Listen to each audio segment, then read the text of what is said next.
Will. So definitely want to talk about the music. You have quite a few bangers. Bangs. Thank you. I would say High quality, dude. Thank yes. First, what I want to talk about, video's hard as fuck. Cross the wrong side of baseline. What does it say? Cross the wrong side of baseline, go get your facelift up. Yep. A lot of dope bars in that one. The Bad Bitches at ASU line is one of my You favorites. like that? But Sleepin' Giant, I'm Yeah. talking about, man. That seems like a big track for you. Talk to me about the creation of that. And then also, too, on a side note, we were trying to guess where it was shot. He said Mesa. I think I Looked said like Mesa, somewhere but in could be like West, in could be Phoenix. West. So it was shot in 3 different locations. The neighborhood. Yeah, The neighborhood. where the neighborhood. Yeah, sorry, the neighborhood. There's 2 different neighborhoods. Oh, there are 2. Okay. Oh, Yeah, wow. there's Okay. 2. There's 2 different neighborhood parts. One's in South Phoenix. If you guys know Judge the Boss, right? Yeah, we've heard the name. He's a legend. Like, he's a South Phoenix legend. Yeah. He's an Arizona legend. That's my boy. Like, you know what I mean? Like, he's like family. So I went to his neighborhood where he's from. So he's from the South Side. So that's where his family house is. Then my boy, I got love for my essays, my Mexicans, because, you know, from Compton, Black and Mexicans, that's what I grew up on. So I'm comfortable with my Mexicans, right? We're in so the square right now, dude. We're comfortable. I hit the elote man up and the other day. Exactly. So my boy AST, always stay true is what it stands for. Plug him real quick because I just did a song. I just hopped on the record of his for him because he's always shown so much support. Not the Valentine's track, right? No. All right, So I just jumped on his track that he has coming out, but his hood in Mesa. It was Mesa. Yeah, so All right. one of You them is guessed it. Mesa, Yeah, one of guessed them it. is South Phoenix. So we shot them both. But I should've anyway, got South like Phoenix, though.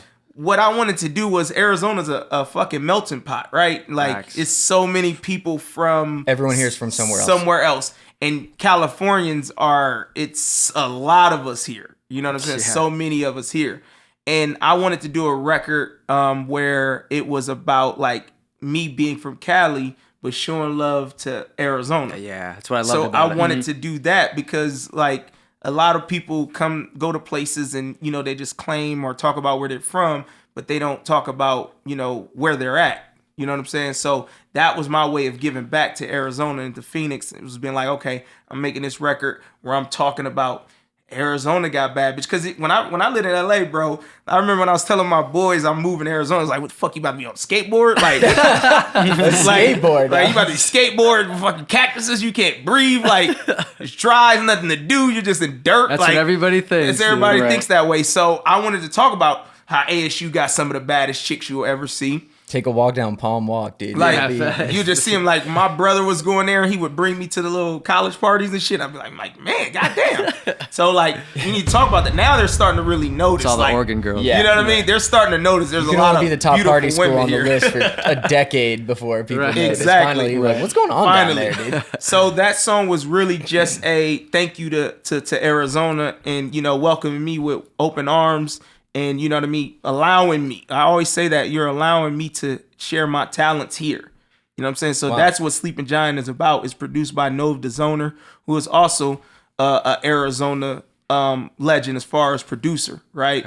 Okay. Like he's one that like if there's a top rap artist out here or R&B, you have some beats produced by Nove Dezoner. That's how that's how dope he is, and from rap to R&B, and he's an artist himself. He's that good. Wow. Like at some point, he's gonna pop like crazy too, because he's that fucking dope. So shout out to Nove, but he produced that record, and that's what the record was. That was everything behind it. Was like, hey, Arizona, I'm here, and I fuck with you, and I appreciate you. Felt that. Man, I think you touched on something important there. It's like, I feel like someone in that exact same situation oftentimes would be conflicted. Like, do I just rep Arizona? Mm-hmm. Do I just rep California? 100%. Like, and then if they decided to pick a side, like if they were from California, exactly that situation, they might just be like, no, I'm just going to rep it and like act like I'm from here. And then there would be like, it wouldn't be authentic. Yeah, 100%. But the fact that you just acknowledge it, yeah, and make a track about it, and then it just makes it a non-issue. Yeah, It's just like you address the elephant in the room. 100%. It's like, yeah, I'm not from here. I'm here. I made a song about it. Yep. Do you think I'm not talking about when it? I do a show or I perform, I'll be like, what up? You know, I'm like, make some noise for, I'm a Compton boy, like, yada, yada, yada. But I live out in Phoenix now. Y'all gonna show me some love or what? Like, that's awesome. People make sure they acknowledge that shit because it's important that they know, right? Yeah. Because my influence, I don't really have to tell you from where I'm from on certain records, you know. Yeah. I have to say for shit. sure. Yeah, When for you hear Wait Up and you hear the bass drop, you know I'm from Cali. Yeah. Like I don't have to even, I don't gotta say nothing. You know what I'm saying? So, but like you said, it's important that people know and they understand. Like, so if I pop off like crazy and I'm really putting my imprint on this game, there's no way I'm not looking out for some fucking people in Arizona. It's not even possible. Yep. Or you blow up and then people are like, oh, actually, he's not even from here, dude. Exactly. And then you get undercut. Whether that matters or not, who cares? Yeah, but it's like, if you build an image based on something and someone knocks the base out from under that, it's just about, you're setting yourself up for a disaster. That happens because of the image, like you said, that someone's built. Like someone's building an image where it's like, I'm this fucking guy that I run this block, I kill this dude, and nobody talks shit to me, or I whoop their ass, I do this, I do that. Now everyone's checking every reference that you have. Yeah. Everybody wants to know, With are the you news really reports. in the hood? Yeah, Are you really this? Are you really that? But when you're talking like me, it's like, what references are you checking for me? I'm not acting like I'm just that fucking guy that the biggest, baddest. But I know one thing, nobody's gonna bitch me. Nobody's gonna, like, I'm a man at the end of the day. right. So it don't matter if I'm from 10 Compton toes. or if I'm from fucking North Dakota. It's gonna be a problem. Sturgis. You're ready to run through the wall. Exactly. It's gonna be a problem if you treat me like I'm not a man. So you know what I mean? That's a perfect example. I'm not gonna deal with that in this game because I don't act like I need to be that guy. You know what I'm saying? Yeah. That takes a lot of courage to not. I mean, that's a big divergence, and you don't do it in a way that's like. There's people that are like, oh, I don't swear, or I have only a positive message or something like all the time or whatever. I cuss like a sailor. Yeah, hey, real people cuss too. I get it.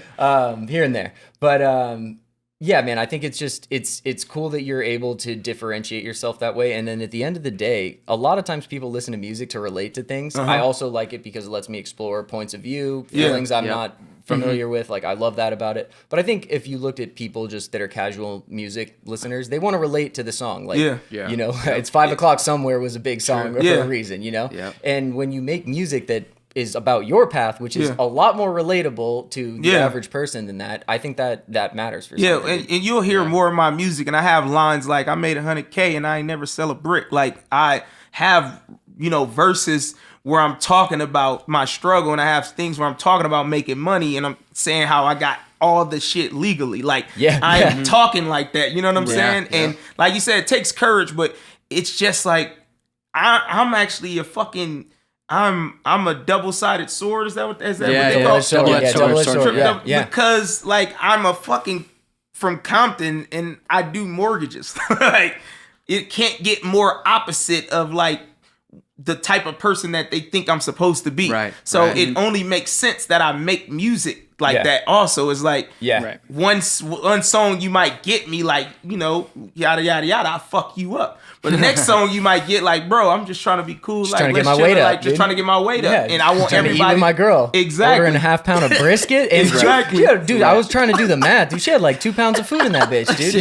She ordered the whole page on that. Shout out to the Hennessy Barbie for that. That was so that's really what it is. You know what I'm saying? So I'm actually two different people too in regards to that. So if I tried to hide that, then the music wouldn't be authentic. You're talking to the whitest guy most people know that is on a podcast about hip hop. So I get that, dude. I relate that. And the thing is, like, I learned to be corporate too because I think about it, I'm talking to people all the time about their mortgages and shit. So I have to have an on and off switch.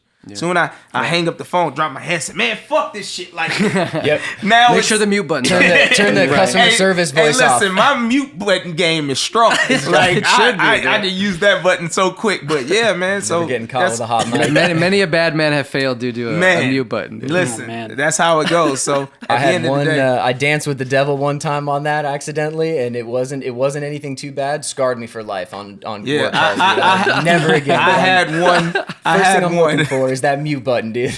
I had one and the person laughed on the phone. He was like, man, you're funny. And I was like, man, I'm so glad I got by that one. Ooh, right. I want to hear what that was at some point. It was funny. Right. Something I want to expand on about the things that you were saying is I like the fact that it seems like you built your brand based on who you are as your foundation and not something that is either number one, obvious, or something you can use as a crutch that can be used as a gimmick. I think a lot of artists try to utilize that. It does have a cool it factor to it, but it fizzles out, or once you take that away, who are you truly? And if your music doesn't exemplify something you can move forward with, they start to feel like, oh, I have to go back to this thing now because this is what everybody knows me for. The good thing with you is everybody knows you're into real estate, you're from Compton. Like, those are just mere markers of your life, but it doesn't actually define you. It's just the little markers that you can put into your music. And I like the fact that it seems like you put a lot of intention even in the music that you make, where it seems like when you're making a song, you visually kind of know who it's going to speak to, what things you want to talk about. And then even from the visual standpoint, it seems like you kind of have everything mapped out pretty well. Like nothing kind of really is like left up to just, I'm just going to create this and just see what happens. It seems like everything you do has an intention to it. 100%. Well, that like the Wait Up video they were talking about when she's ordering the brisket, doing all that, is such a West Coast song. I could have went and been in the hood and had the 6'4s and you know what I mean, did been eating Roscoe's. Been at Roscoe's and did it that way. But we wanted a video that appealed to way more people. And it started off funny and people like fuck with it. Cause I'm goofy funny as shit. Yeah, no. So the way she was like, cause she just says it like the first time, I'm trying to get my weight up. Yeah, you know what I'm saying? Like I'm goofy as shit. So it was like my manager Tony Renee. You know, she's like I'm not nothing without my team, and she's amazing. And she knows like when we're doing these videos, we're doing these looks, these visuals. Like we have to have like silly parts, goofy parts, things like that. Cause I am one of those people that is fucking goofy as shit. And you want your personality to show. Exactly. Yeah, so since I'm like that, we are trying to put our music videos, it's nothing that we put out there that shows like differently of like, that's not me. You know what I mean? There's a long history of skits. And I mean, Eminem was another one that always put his comedy stuff in there. I mean, he was always like that. Yeah, there's a long history. And he's a great example for people to talk about. He's fucking was poor and from the trailer parks. What are you laughing at, bro? In Detroit too? Like you're in Detroit, you're fucking one of the only white guys around this hip hop shit and you're laughing and joking like you bro, why are you laughing? Like why are you laughing when you're poor? Yeah. And you have nothing and you're in a trailer park? Because that shit is really built in you. That is real, like for him to be goofy and to be like that, that's just his life. That's really him. You can't buy that shit, bro. You like that's the same thing with me. Like my circumstances, like people be like, bro, why are you so goofy? Why are you like this? And even when I start making more money and start getting better places, people are like, you're still fucking goofy. I'm like, it's really in me. Like I can't change that shit. So Eminem's a perfect example of being like just really who he is because he came from nothing. And he was still fucking smiling and laughing like he had $1 million in his account. Yeah. You know what I'm saying? Type of dude to see a video MGK 4 years after it's posted and get to work, dude. Exactly. Standing on it. Man. I appreciate that though, man, for real. Thank you. Well, we've touched on it a couple times already. Let's get into Wait Up, dude. Because so we now know that's your cousin that produced that. Yep. The video for that is crazy. You talk about your team. Who's doing the visuals on that where stuff's expounding? You got clouds over your head in some video. Like, I mean, it was... The editing bag was legit on that. So on that one, my boy, it's a guy his name AD. He did the video, but my manager, bro, she was like, okay. She's like, because she's been in, fashion. She's been in, visual stuff. She's done it all. So might need to interview her. It sounds like. Oh no, Right. she's been here, and she's an Arizona native too. Like, so she's been here her whole life. It's a rare breed out here. Yeah, she's a great interviewer for real. So talking to her, and she's like, listen, we want to do this video, but she's like, I want it to be 3 of you. I want 3 of you lifting weights at the same time. She's like, I want to put a magazine. I want you rapping on the cover of the magazine. Dude, like she's literally telling me. me. The XXL? Yeah, exactly. And you even had I saw there was a point where you opened it up and there was even a bio. And I'm in there. There was in a the bio. Yeah, talking about it, dude. That was crazy. The detail was nuts. So this is her. So she's like, this is what I want to do. And then she starts looking for people that can get it done. And she's talking to all these videographers. She's like, can you do this? No, then I'm not fucking with you. Like, we're moving on. We found AD who was like, yeah, I can do it. I can do this. I can do that. My boy, shot by Dub, he came around to help with to get some visuals and shit too. So basically she laid it all out. I mean, from the visual of like, I want the 3 of you, I want the double XL to even the skit in the beginning, like she got that of course from White Chicks. Oh, is that what that's from? Oh wow. Yeah. Okay, I didn't so know that. remember White Chicks, and she's like ordering all that fucking food. Oh yeah, when she's a Terry Crews. gosh. Terry Crews, yeah. So she's like, I want you to order all this fucking food, and and then I'm looking like, damn. You know what I mean? Yeah. Like, so that's her mind. Yeah. And I'm sitting there like loving it. Like, man, this shit about to be dope. Like just gotta director. execute it. You Yeah. know what I mean? Yeah. So yeah, she's been behind like the visual, like as far as what kind of video she wants for each of my videos that we've done. Wow. Cause and even down to my clothes, cause she was a stylist too. So, we sit there and some shit she be like, I want you to wear. I'm like, I'm not wearing that shit. Like but she's so dope on that. But yeah, so to the song, my cousin produced it, Rhythm D, 2 producers on it. Rhythm D is the West Coast part. So the verse part, boom, boom, boom, that's him. But then the hook, the dun, with the bounce, that's Bobby Keys. There's 2 different producers. Yes. So because we always wanted to let you know I'm from the West Coast, but we wanted a bounce with it too, to where everybody would fuck with it. So you needed 2 different producers to give you that different element. Sick. So Intention. my cousin, which is Rhythm D, produced the verse, and then Bobby Keys did the hook. Now the hook part, Bobby Keys, he's part of the Loopholes. They've produced Waukesha for Moneybagg Yo. Oh, they produce what else? They produce other shit. They're on DJ Khaled's last album. Wow. Like they're really dope. That's as big as it gets. They got plaques. Yeah, no doubt. So those 2 elements was great. It was A&R'd by Antonio Reed Jr., who is L.A. Reed's son. I was gonna say, yeah. Yes. I heard the Wow. Reed name. I was like, so is you L.A. hear Reed coming? Exactly. Yeah. So he manages Bobby Rest in peace Keys. to L.A. Reed, brother. Yeah, he managed. L.A. Reed passed away. I thought Uh-uh. L.A. Reed. No, L.A. Reed. No. Oh, I'm thinking of Andre Harrell. Yeah, Andre Harrell. My Yeah. fault. No, L.A. My Reed fault, still. L.A. Reed, you're still alive and alive. healthy. Glad we didn't tweet that one out. Get everyone along. We'll take that one out. So he's alive still. But so he A&R'd it. So basically Rhythm D was like, okay, we're gonna go to Atlanta. So cause like I said, he was living in Atlanta. So we went out to Atlanta, and I walk in, he's like, when we're walking in, my manager was like, you know what? She was like, I don't want to go West Coast with this one. This she said, and I was like, walking in. She's like, I don't want to go West Coast. And I'm like, That's you know a what? Kanye move. I don't want to go West Coast either. So we walk in, and all we hear is boom, boom, boom. We look at each other. We're like, fuck West Coast. We're like, West Coast. Inevitable. And so then we're like sitting there like, oh, okay, we'll do, all right, this shit, the bass is hard. Okay, this is hard, whatever. Then Bobby Keys sits down. And we're like, oh, hold up, fuck. And then it switches. We're like, oh, shit, this is one of them ones. Wow. This is one of them ones. Yeah. So it was, and that was my first time having a record be, and it's crazy. It's my biggest record ever, but I see why, because it was a group thing. Like, of course, I wrote everything. Let me not, the way that's me writing everything. But it was a group thing by having like, oh no, maybe you should say it like this, or my manager like, you should be real cool on the verse, like swag it out. For those of you that haven't seen the video, I think it's hard to not notice there's a theme to the patrons of that gym outside of the 3 of you benching. For all the single fellas out there, what gym is that, dude? Yeah, that is that's Track Club Fitness. Okay. It's actually dope. You guys ever heard that there was a club called True Lounge out in downtown Phoenix, and it was connected to it. It was like right next to it. The owners of True Lounge also owns Track Club Fitness. Oh, okay, cool. And like all the baddies work out there. From the video, it looked like it. Yeah, so those women, thank you to them. That was just a Wednesday afternoon. Yes. So Kelsey, Jessica, and the Hennessy Barbie, they all was delightful to work with.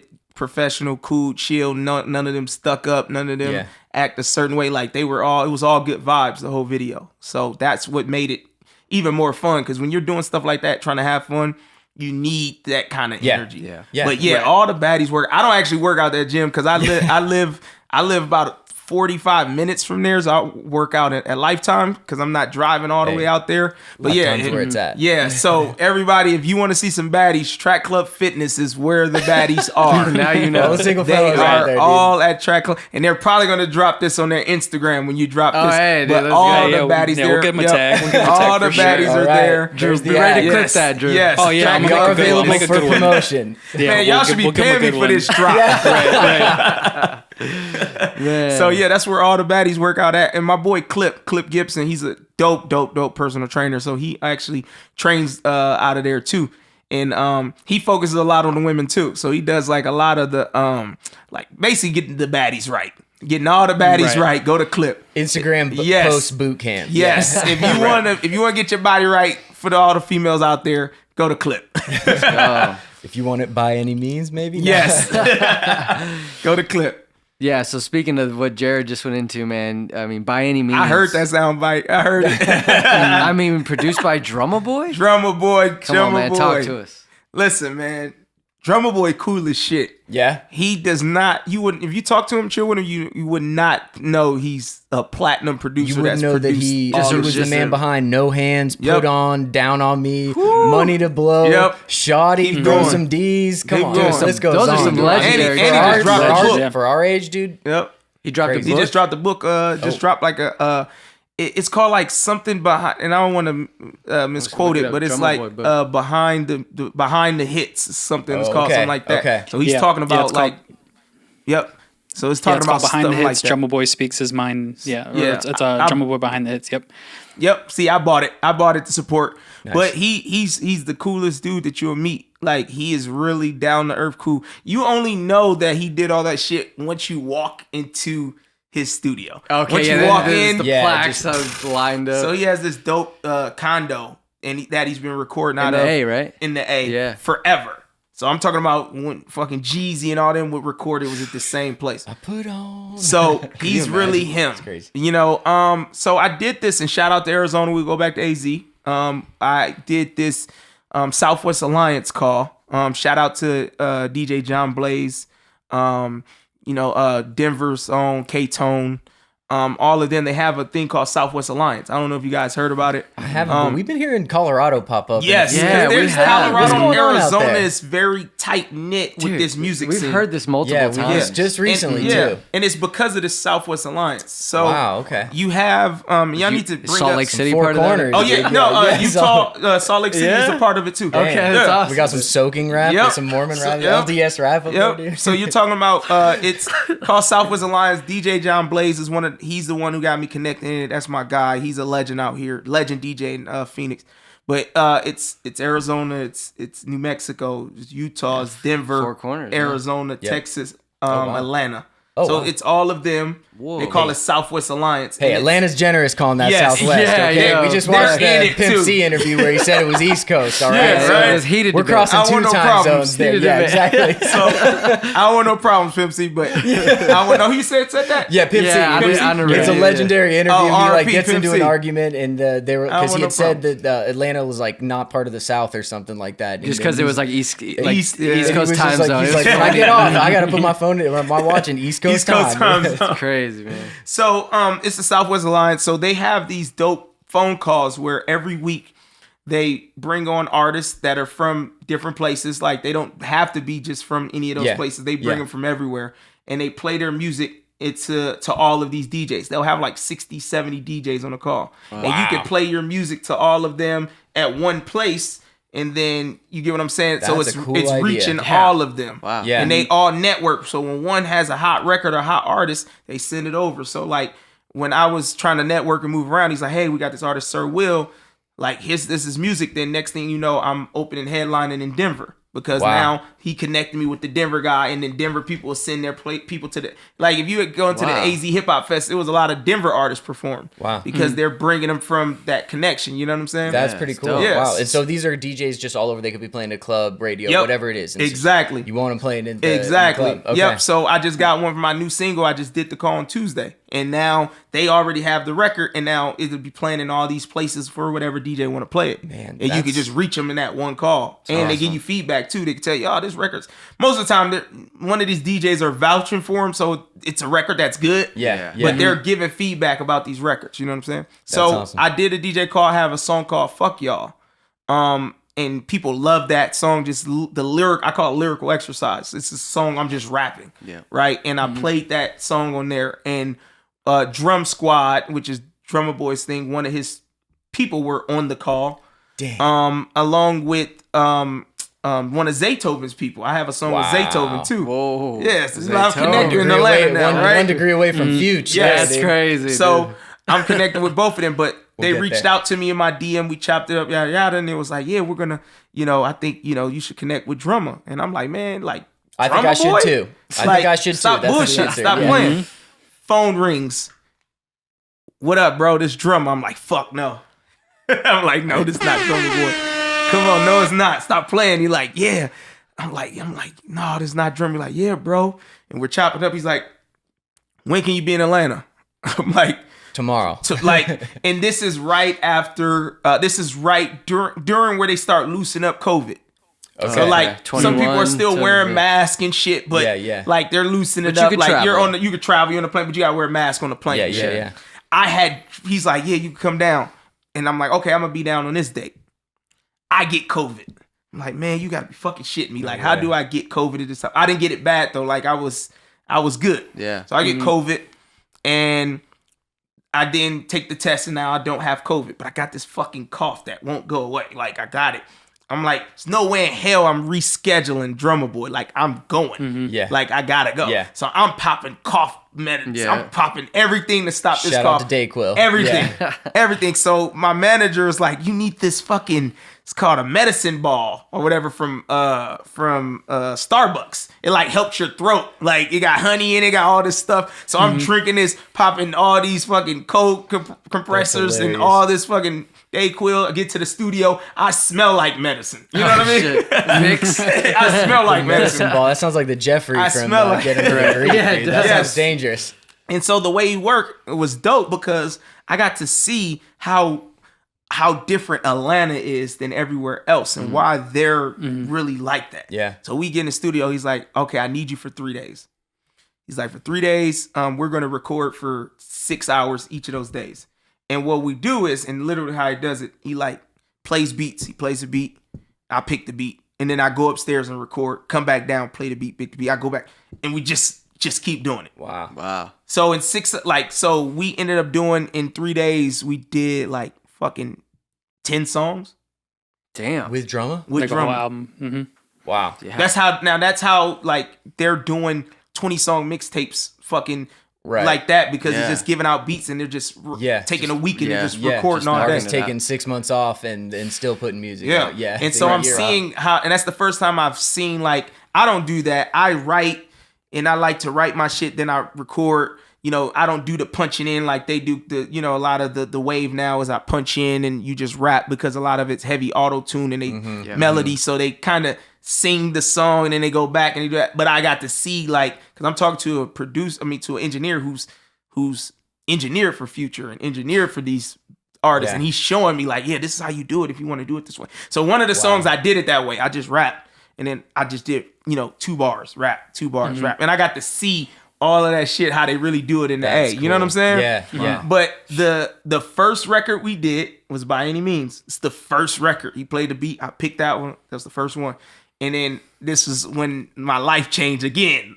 You have those moments like we talked about. Yeah. He's like, when I first did the song with Waka Flocka, we did No Hands. That's my first time meeting. We did No Hands. First time. When I first met Jeezy, we did this song. On Thug Motivation. Yeah, I think that's the first song he did with Kanye. When I first met Gucci, we did this song. Man. And he's like, when I first met Sir Will, we did By Any Means. I'm like, bro, come on. Stop you playing. Heard that beat, you walked up there and you laid down, just took an L to the chin, bitch, you wasn't shooting in the gym? Because I love that line. You bro, so when I went upstairs, the engineer was recording me and he looks at me and I'm thinking he didn't like it. He's like, you just write this right now? And I was like, yeah.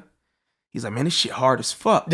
I'm like, man, I appreciate that. Then we go downstairs, we play for drummer. And he's like, oh, this is the one right here. Yeah. We recorded other songs. We got other songs we're going to release, but that was the one. That was the one. I got another song with him called Heat Wave where I'm rapping totally different from what you've heard from me. Okay. You know what?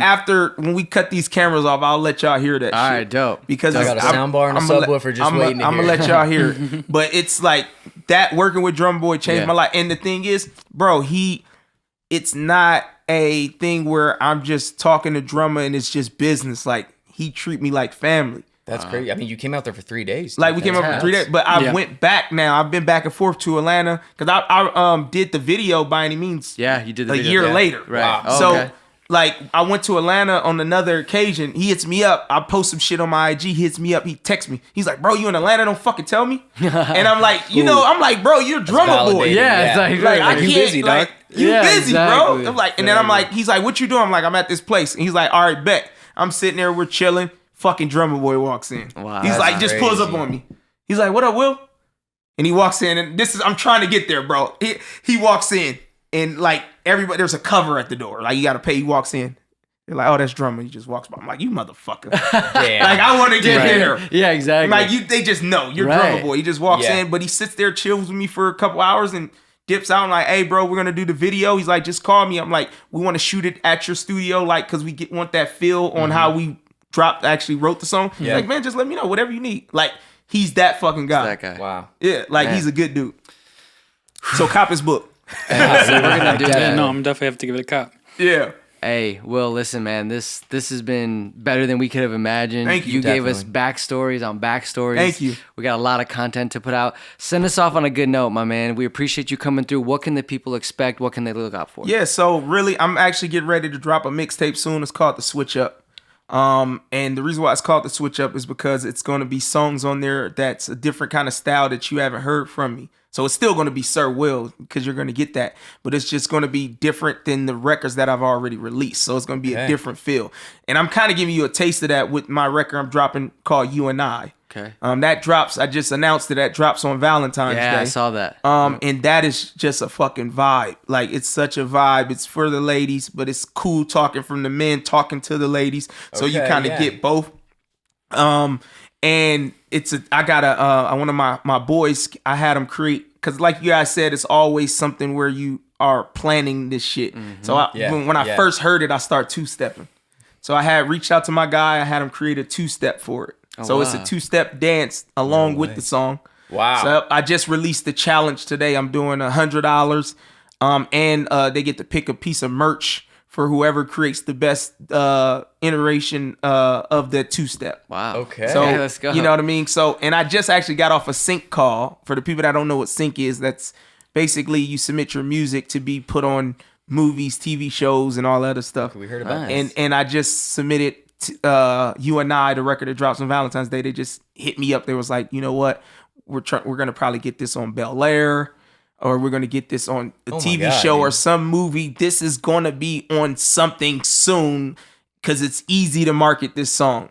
So all my mind right now is marketing this record, You and I. Wow. Okay. And then after that, I have that enough ammunition, then I'm going to go into dropping a mixtape. So that's what you have to kind of look forward to for the rest of this year. Hey, well, listen, you heard it here, Sir Will. He's working. He's everywhere. Keep grinding. We're going to keep following, bro, and we appreciate you for coming through. Yes, sir. It's your boy, Sir Will. Woo! Let's go, Drew. Hit that outro.